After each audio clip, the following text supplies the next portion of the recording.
ગુજરાતી રસોડુમાં તમારું સ્વાગત છે અને હું છું પલક. આપણે ગુજરાતીની ટ્રેડિશનલ મીઠાઈની જ્યારે વાત આવે ત્યારે એમાં મોહનથાળ છે એ સૌથી પહેલાં આવે છે. પણ મોહનથાળનું આજે એક નવું જ વર્ઝન બનવાનું છે જે તમે ઉપવાસમાં પણ ખાઈ શકો છો, જે આપણને શીખવવાના છે કરુણા હરસોરા. આવો એમને બોલાવી લઈએ. જય શ્રી કૃષ્ણ. જય શ્રી કૃષ્ણ. કેમ છો કરુણા બેન? બસ મજામાં. કેમ છો તમે મેમ? એકદમ મજામાં. ગુજરાતી રસોડુમાં તમારું સ્વાગત છે. Thank you ma'am, thank you. તો આજે ગુજરાતીઓનું ફેવરેટ મીઠાઈમાં મોહનથાળ સૌથી પહેલાં આવે અને હવે આજે આપણે આપણા રસોડે ફરારી મોહનથાળ બનાવવાના છે. બરોબર. એટલે ઉપવાસમાં પણ તમે મોહનથાળ હોશો ખાઈ શકો, એટલે સરસ મોહનથાળ બનવાનો છે.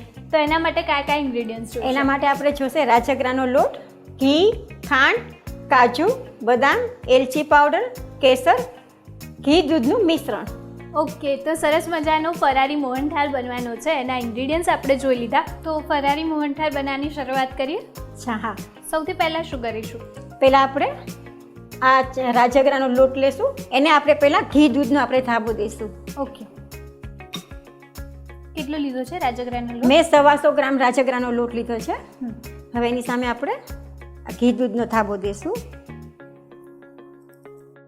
એટલે અંદર ઘી અને દૂધનું મિક્સચર કરવાનું છે. ઓકે,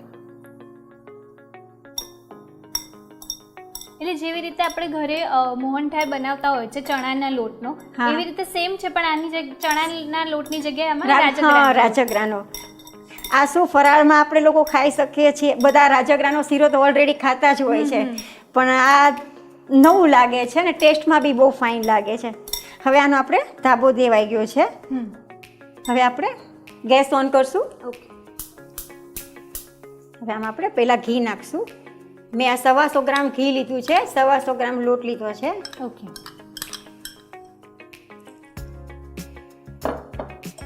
હવે આપણું ઘી આવી ગયું છે. હવે આમાં આપણે લોટ નાખશું.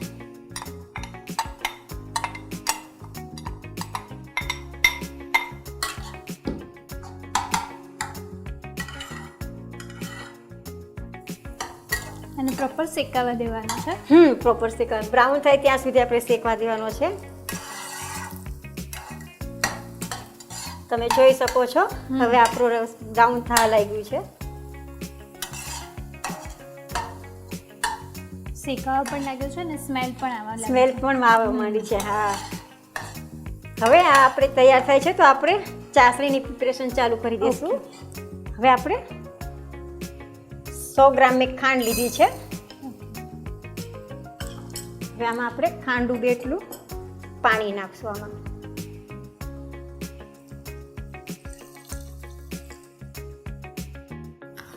આમાં આપણે ચાસણી કરવાની છે કે પછી ખાંડમાં પાણી અને બધું? ના, આમાં આપણે ચાસણી કરવાની છે. આપણે 1 સવા તારની ચાસણી કરવાની છે. તો તમે જોઈ શકો છો મેમ, હવે આપણું આ બ્રાઉન થઈ ગયું છે. આ સ્ટેજ ઉપર આપણે 2 સ્પૂન જેટલું મિલ્ક નાખવાનું છે, આમાં દૂધ. ઓકે, અને 2 સ્પૂન જેટલું આપણે આમાં ઘી નાખશું. આ નાખવાથી આપણો મોહનથાળ જે છે એકદમ સોફ્ટ બને છે. ઓકે, હવે આ ગેસ આપણે બંધ કરી દઈશું. ઓકે, હવે આને થોડી વાર આપણે રેસ્ટ આપી દઈશું. અને આપણે થોડી વાર હલાવતા રહેવાનું કે જેથી આપણો જે લોટ છે એ બળી ના જાય. હવે આમાં આપણે કેસરવાળું દૂધ નાખશું. આમાં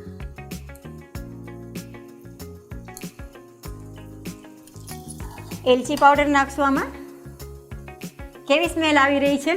એકદમ મસ્ત. 1 ટીસ્પૂન જેટલો આપણે લીધો છે. હા, 1 સ્પૂન. હા,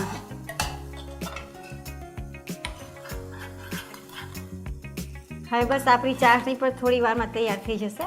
હજી આપણા તાર નથી થયા, એટલે હજી આપણી ચાસણીને હજી થોડી વાર છે હજી.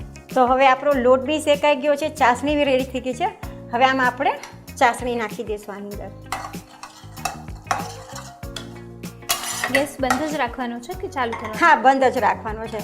ઓલરેડી આપણી ચાસણી રેડી થઈ ગઈ છે, એટલે બંધ જ રાખ. હવે આમાં આપણે બદામ નાખશું, કાજુ નાખશું.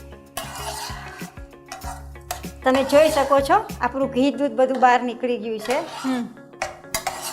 હવે આને આપણે થોડી વાર રેસ્ટ આપી અને થાળીમાં ઢાળી લઈશું. ઓકે, તો હવે આપણો આ રેડી થઈ ગયો છે મોહનથાળ. હવે એને આપણે થાળીમાં પાથરી દઈશું. હવે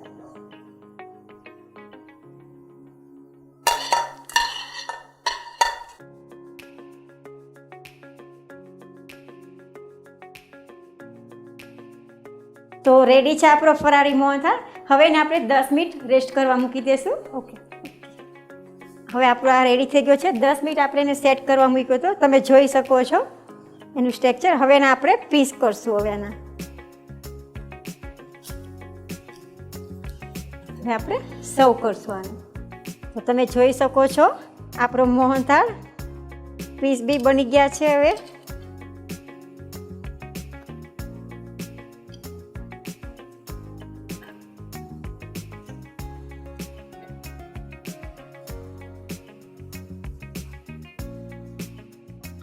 તો રેડી છે આપણો ફરાળી રાજગરાનો મોહનથાળ.